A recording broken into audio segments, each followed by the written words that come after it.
ನಮಸ್ತೆ ಸ್ನೇಹಿತರೆ, ಕಥಾಪಯಣ ಚಾನೆಲ್ಗೆ ಸ್ವಾಗತ. ವಿಶ್ವದ ಅತ್ಯಂತ ದುಬಾರಿ ಹಾಲು. 1 ಲೀಟರ್ ಇಲಿಯ ಹಾಲಿನ ಬೆಲೆ ಕೇಳಿದ್ರೆ ಬೆರಗಾಗೋದು ಖಚಿತ.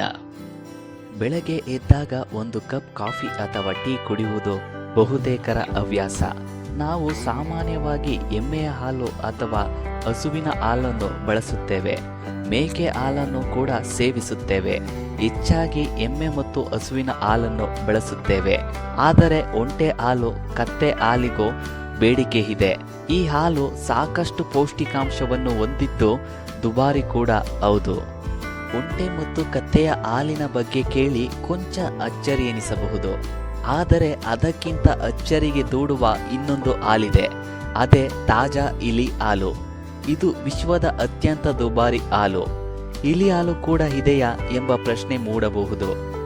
ಅಲ್ಲದೆ ಈ ಹಾಲಿನ ಬಗ್ಗೆ ಇದೇ ಮೊದಲ ಬಾರಿ ಕೇಳುತ್ತಿರಬಹುದು. ಆದರೆ ಇಲಿ ಹಾಲಿಗೆ ತುಂಬಾ ಬೇಡಿಕೆ ಇರುವುದಂತೂ ಸತ್ಯ. ಇಲಿ ಹಾಲನ್ನು ಏಕೆ ಬಳಸುತ್ತಾರೆ? ಅದರ ಬೆಲೆ ಎಷ್ಟು? ಎಲ್ಲಿ ಹೆಚ್ಚಾಗಿ ಬಳಸುತ್ತಾರೆ ಎಂಬಿತ್ಯಾದಿ ಪ್ರಶ್ನೆಗಳಿಗೆ ಉತ್ತರ ತಿಳಿದುಕೊಳ್ಳೋಣ. ಇಲಿ ಹಾಲಿನ ಬೆಲೆಯ ಬಗ್ಗೆ ತಿಳಿದರೆ ನಿಜಕ್ಕೂ ನಿಮಗೆ ಶಾಕ್ ಆಗಬಹುದು. ಏಕೆಂದರೆ 1 ಲೀಟರ್ ಇಲಿಯ ಹಾಲಿನ ಬೆಲೆ 23,000 ಯೂರೋ, ಅಂದರೆ ಸರಿಸುಮಾರು 18 ಲಕ್ಷ ರೂಪಾಯಿ ಇದೆ. ಅಯ್ಯೋ, 18 ಲಕ್ಷ ಹೂಡಿಕೆ ಮಾಡಿದರೆ ಒಂದು ಸಿಂಗಲ್ ಬೆಡ್ರೂಮ್ ಮನೆಯನ್ನೇ ಖರೀದಿಸಬಹುದು, ಒಂದು ಬಿಸ್ನೆಸ್ ಆರಂಭಿಸಬಹುದು. ಮತ್ತು ಊರಲ್ಲಿ ಅಷ್ಟೊಂದು ಹಣವಿದ್ರೆ ಆತನೇ ರಾಜ. ಏಕೆಂದರೆ 18 ಲಕ್ಷ ರೂಪಾಯಿ ಅಂದರೆ ಸಣ್ಣ ಮೊತ್ತವೇನಲ್ಲ. ಇಷ್ಟು ಚಿಕ್ಕ ಪ್ರಾಣಿಯ ಹಾಲು 18 ಲಕ್ಷ ರೂಪಾಯಿ ಅಂದರೆ ಯಾರಿಗೆ ತಾನೇ ಆಶ್ಚರ್ಯವಾಗುವುದಿಲ್ಲ ಹೇಳಿ. ಮರಿ ಹುಟ್ಟಿದಾಗ ಇಲಿಯ ದೇಹದಲ್ಲಿ ಹಾಲಿನ ಪ್ರಮಾಣ ತುಂಬ ಕಡಿಮೆ ಇರುತ್ತದೆ.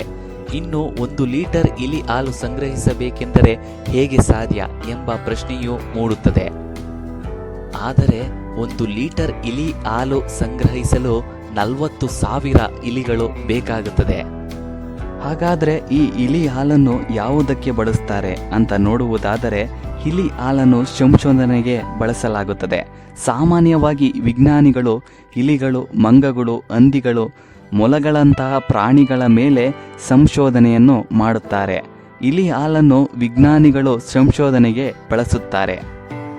ಮಲೇರಿಯಾ ಬ್ಯಾಕ್ಟೀರಿಯಾವನ್ನು ಕೊಲ್ಲುವ ಔಷಧಿಗಳಲ್ಲಿ ಇಲಿ ಹಾಲನ್ನು ಬಳಸಲಾಗುತ್ತದೆ. ವಿಜ್ಞಾನಿಗಳು ಹಸುವಿನ ಹಾಲಿಗೆ ಬದಲಾಗಿ ಇಲಿಯ ಹಾಲನ್ನು ಬಳಸುತ್ತಾರೆ. ಎಮ್ಮೆಯ ಹಾಲಿಗಿಂತ ಹಸುವಿನ ಹಾಲಿನಲ್ಲಿ ಹೆಚ್ಚಿನ ಪೋಷಕಾಂಶಗಳಿವೆ ಎಂದು ತಜ್ಞರು ಹೇಳುತ್ತಾರೆ. ಆದರೆ ಇಲಿ ಹಾಲಿನಲ್ಲಿ ಹಸುವಿನ ಹಾಲಿಗಿಂತ 4 ಪಟ್ಟು ಹೆಚ್ಚು ಪೋಷಕಾಂಶಗಳಿವೆ. ಹಾಗಾಗಿಯೇ ವಿಜ್ಞಾನಿಗಳು ಸಂಶೋಧನೆಗೆ ಹಸುವಿನ ಹಾಲಿನ ಬದಲಾಗಿ ಇಲಿ ಹಾಲನ್ನು ಬಳಸುತ್ತಿದ್ದಾರೆ. ಇಲಿಯ DNA ಇತರ ಪ್ರಾಣಿಗಳ DNAಗಿಂತ ಹೆಚ್ಚು ಪರಿಣಾಮಕಾರಿಯಾಗಿದೆ. ಇದು ಮಾನವ ದೇಹಕ್ಕೂ ಹೋಲುತ್ತದೆ. ಪ್ರಯೋಗವನ್ನು ನಡೆಸಲು, ಫಲಿತಾಂಶಗಳನ್ನು ವಿಶ್ಲೇಷಿಸಲು ಸುಲಭವಾಗುತ್ತದೆ. ಮಲೇರಿಯಾದಂತಹ ಕಾಯಿಲೆಯನ್ನು ತಡೆಗಟ್ಟಲು ಸಂಶೋಧನಾ ಸಾಮಗ್ರಿಗಳನ್ನು ತಯಾರಿಸಲು ಇಲಿ ಹಾಲನ್ನು ತಳೀಯವಾಗಿ ಬಳಸಲಾಗುತ್ತದೆ. ಹಾಗಾಗಿ ಇಲಿ ಹಾಲು ತುಂಬ ದುಬಾರಿ ಎಂದು ಸಂಶೋಧನೆಯಿಂದ ತಿಳಿದು ಬಂದಿದೆ. ಇಲಿ ಹಾಲಿನ ಬೆಲೆ ಸಾಮಾಜಿಕ ಜಾಲತಾಣದಲ್ಲಿ ವೈರಲ್ ಆಗುತ್ತಿದೆ. ಈ ವಿಡಿಯೋ ಇಷ್ಟ ಆಗಿದ್ದಲ್ಲಿ ನಿಮ್ಮ ಸ್ನೇಹಿತರಿಗೂ ಶೇರ್ ಮಾಡಿ. ಲೈಕ್, ಕಮೆಂಟ್ ಮಾಡೋದರ ಮೂಲಕ ನಮ್ಮ ಕಥಾಪಯಣ ಚಾನಲನ್ನು ಸಬ್ಸ್ಕ್ರೈಬ್ ಮಾಡಿ ಬೆಂಬಲಿಸಿ.